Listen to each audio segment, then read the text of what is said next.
साधु बनना है, साधु का जो चमत्कार देखना है, साधुओं में जो अतिशय आता है, बिना साधना, बिना तपस्या, बिना माला और जाप के, तो जो ऐसा चाहते हैं कि मैं जिसका ध्यान करूं उसी में सफलता मिले।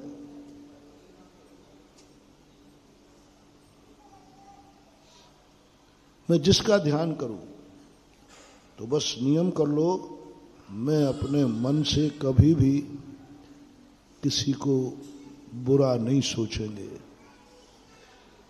हमारा कितना भी हितैषी हो, हम उससे राग भाव से नहीं देखेंगे। क्यों छुड़ाया साधु को परिवार? क्यों कहा आपसे तुम दीक्षा ले रहे हो, घर का त्याग कर रहे हो, आप परिवारजनों के संबंध में कुछ नहीं सोचोगे, कुछ भी नहीं सोचोगे, ना हित का ना अहित का। तुम सोचोगे तो सारे जगत के संबंध में सोचोगे, एक परिवार के संबंध में नहीं सोचोगे।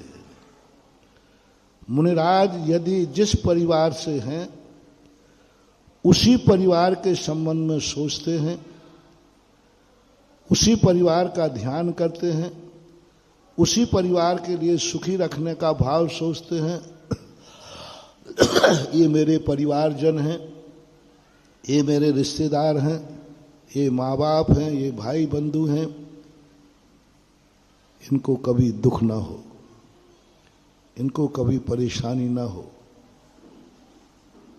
वो साधु की साधुता खत्म हो जाएगी।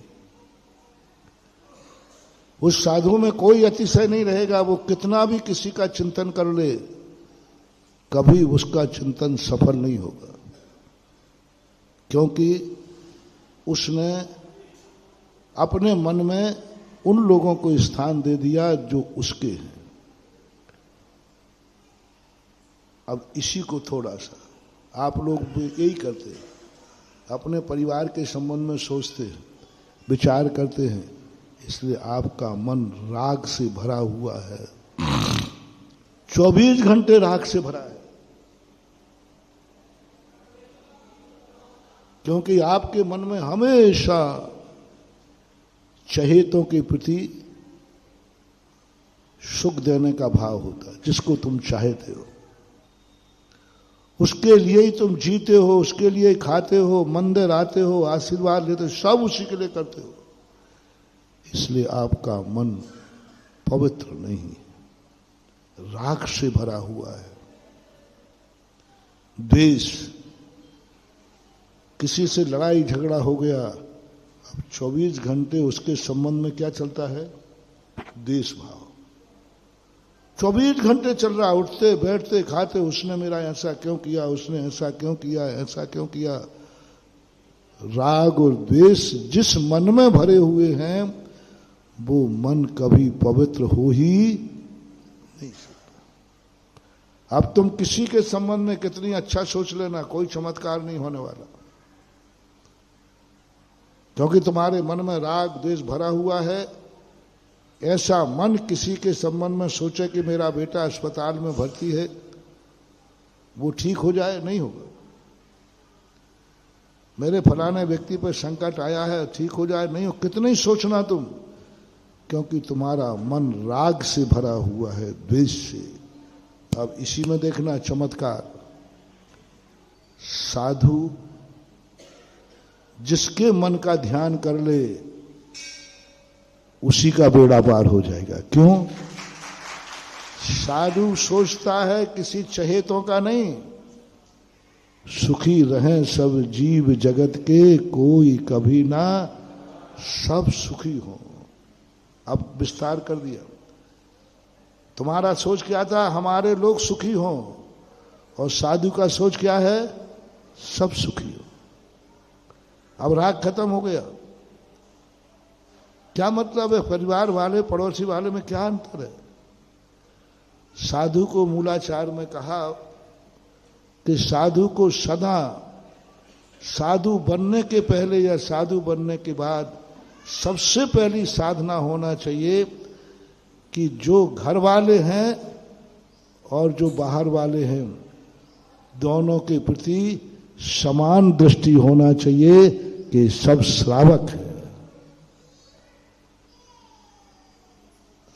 परिवार के यहां दुख आ गया तो दुखी हो गया, साधु है ही नहीं।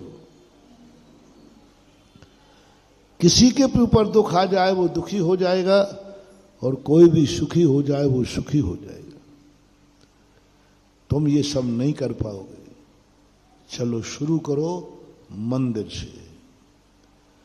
मंदिर में हम अपने मन में राग द्वेष नहीं, भगवान मंदिर में नहीं करूंगा। तुम्हारी हमारी आंख में क्यों ताकत आ गई है? क्योंकि ये संकल्प कर लिया मैं इन आंखों से दुश्मन को दुश्मन दृष्टि से, अपनों को राग की दृष्टि से नहीं देखूंगा, सबको समान दृष्टि से देखूंगा, बुरी नजर नहीं लगेगी। संसार में कभी साधु की नजर किसी को नहीं लग सकती। नजर किसकी लगती है? जिसकी नजर बुरी होती है।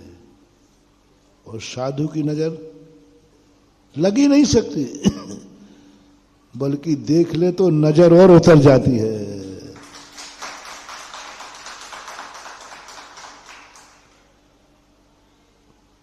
एक व्यक्ति ने कहा, बोलो महाराज जी मुझे बहुत जबरदस्त नजर लग जाती है।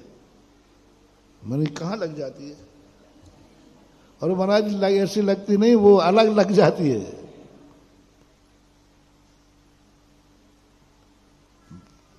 मैंने कहा मेरी तरफ देखना। उसने देखा और मैंने भी देखा। वो कहता महाराज मेरी नजर उतर गई। पवित्र दृष्टि साधु का, जितना साधु, यदि साधु की आंखों में राग और द्वेष है, अपना व्यक्ति आ गया तो राग भाव से देख लिया, दुश्मन आ गया तो द्वेष भाव से देख लिया, जाओ वो कितने ही जिंदगी भर साधु बना रहे, उसकी आंखों में चमत्कार नहीं होगा। पहली साधना करो साधु बनने के बाद कि तुम्हारे सामने तुम्हारा दुश्मन आ जाए, तुम्हारे परिवार का लोग आ जाए, दोनों में समान दृष्टि रखो।